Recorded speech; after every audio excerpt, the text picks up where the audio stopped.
Hey guys, welcome to the Liberal Hive Mind, a channel solely focused on exposing the abundant hypocrisy of the left. You know, something is certainly a little bit different this time, as I keep saying. Again, it feels like we're in uncharted territory over here. In other words, how it was in the past or how it played out in the past no longer seems to apply. It's been a really long time since we saw Democrats this on the defensive. You know, usually at this point, Democrats are hyper-confident, totally united. You got Democrats divided ahead of the nomination process. I mean, you got hyper division and infighting, for Pete's sakes. During the 2020 Democrat primary, Kamala Harris was calling Joe Biden a racist. I was actually it was hurtful to hear you talk about the reputations of two United States senators who built their reputations and career on the segregation of race in this country.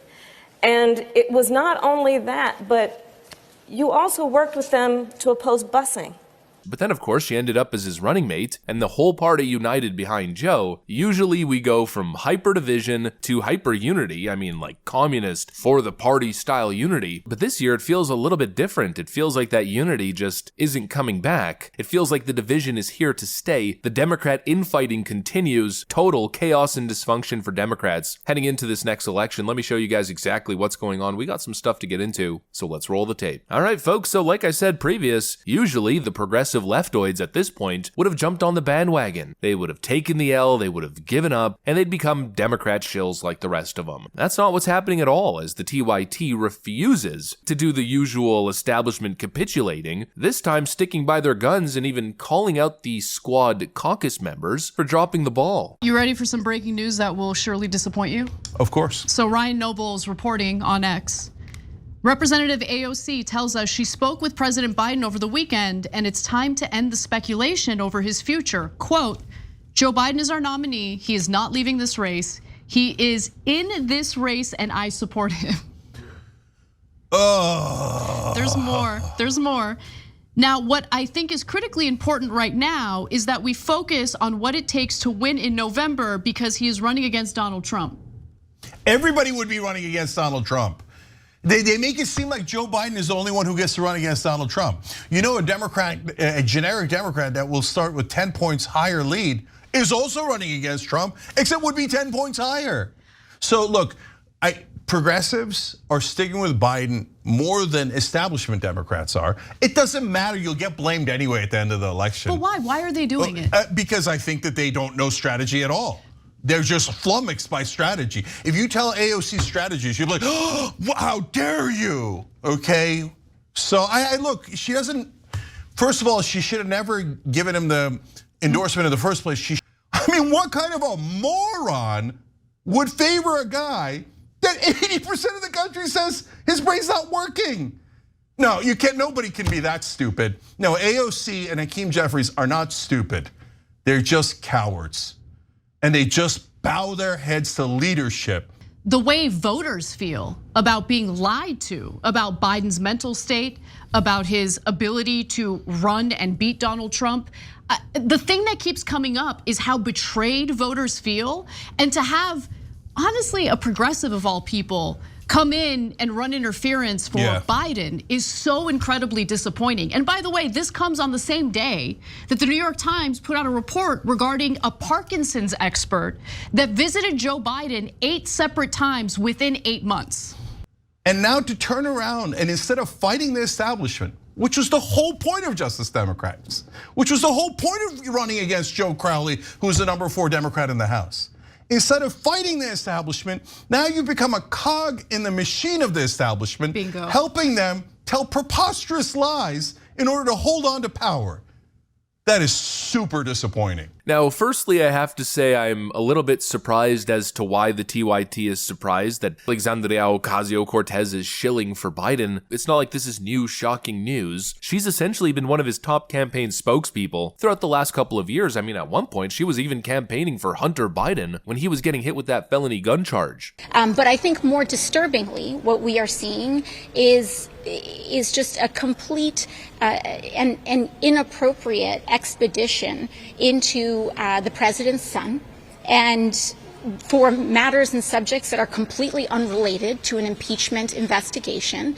And I think it is extremely disturbing to see the lack of professionalism, the lack of grounding, and the abuse of public resources and abuse of public power in order to pursue something that truly, whose point at this juncture is very unclear. And with that, I hand. Not exactly surprising, Alexandria Ocasio-Cortez has become the very thing, the exact thing, that she was supposedly sent to Washington to fight against. So nothing surprising there, but what is surprising is that the progressive base is saying, no, we're not going there with you. You know, AOC was recruited to politics for a very specific reason. We all know how she got her job. She was recruited for the exact purpose of appealing to young voters. All those skeptical young voters and progressive-minded voters that don't get with the program until they realize that they're left with no other choice, or at least that's the paradigm that's forced upon them through relentless propaganda. You now have to vote for the sleepy, creepy old man. You have to vote for the establishment Democrat to save the world from fascism. You know, usually that's the way this thing goes, and then they all come on board, all the young people coming together as activists to save the world from fascism every 4 years on repeat over and over again. Alexandria Ocasio-Cortez's job is to appeal to those people, to get those young people and progressive people on board, but now obviously it's not working. That's the surprising thing here. The TYT is essentially saying, how about F you, you've betrayed us and obviously you're not being honest. And see, that's the thing, progressives are battling with the truth here. It's a question of honesty. Are my people, the people who I thought were there to represent me, the people who I thought saw the world similar to me and were willing to speak truth to power, are those people gonna do the thing? Are they gonna say it? Are they gonna take the stance? Or are they gonna just fall in line like everybody else? Well, we know they're falling in line, and I'd say for a lot of people, at least the most intellectually honest amongst progressives, it's becoming a problem. That trust in the relationship is starting to deteriorate. Alexandria Ocasio-Cortez is betraying her constituents, essentially, the people she purports to represent, and at this point, the grift is being highlighted, and people are saying enough is enough. No, Joe Biden, that's where I draw the frickin' line, especially when we're talking about a doomed endeavor. You know, that to me is the craziest part, how somebody like Alexandria Ocasio-Cortez is seemingly so willing to throw her reputation into the dumpster in a near futile effort to save this old fart.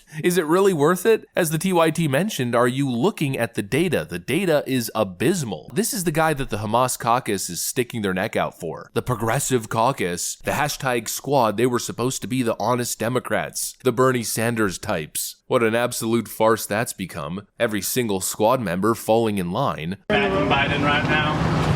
Right now, the same right-wing influences that are trying to take me down are trying to take down President Biden. So that's where my head is. But I'm listening to my colleagues and I'm listening to my constituents. At the end of the day, we got to beat back these right-wing influences. It's just a right-wing conspiracy. And of course, Bernie Sanders continues to bend the knee to the DNC. He's become a totally pathetic Biden shill. Politically, can he count on you to be on the campaign trail for him this summer and fall? Can he count on your support?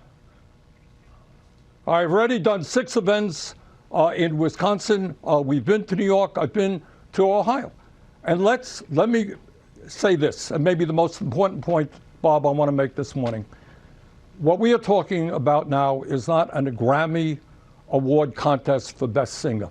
Everybody sacrificing their career, their credibility, their image for this melting president, Gudetama Joe, and I just don't get it. Look at the frickin' numbers. Here's a Remington poll that just released. Look at these Trump leads. +5 in Pennsylvania, +6 in Wisconsin. I mean, wild stuff. Trump's theoretical average lead in Pennsylvania has now ballooned up to nearly 5%. Just take a look at the RCP average. Every poll that's dropping is showing complete decimation. Here are the latest results from Emerson's swing state poll. Across the board, projecting strong Trump victories. Why even bother sticking your head out for Biden if this is what the race looks like? And really, probably a better question, why stick your head out for the Democrat Party as a whole currently, considering every single Democrat option gets equally trounced by the Donald? Just take a look at these hypothetical Trump victories in the latest Emerson polling data. +6 against Kamala Harris, +6 against Bernie Sanders, +8 against Gavin Newsom, +5 against Al Gore, +7 against Hillary Clinton, Clinton, plus 10 against Elizabeth Warren, plus 10 against Pete Buttigieg, plus 8 against Josh Shapiro, and plus 10 against Gretchen Whitmer. Obviously, we are in uncharted territory. The Democrats have no idea how to act. They don't know what to do with this situation because most of them haven't had to face this kind of situation. They've been living in the cushy Obama latte liberal era. Well, it seems like it's all about to change real quick, and they simply don't know how to deal with it. I say let the DNC catfighting continue. Anyways, that's pretty much what I got for you guys on this one. Hopefully you enjoyed the video. If you did, make sure to leave a like and possibly subscribe. Thanks for watching, and I'll see you on the next one.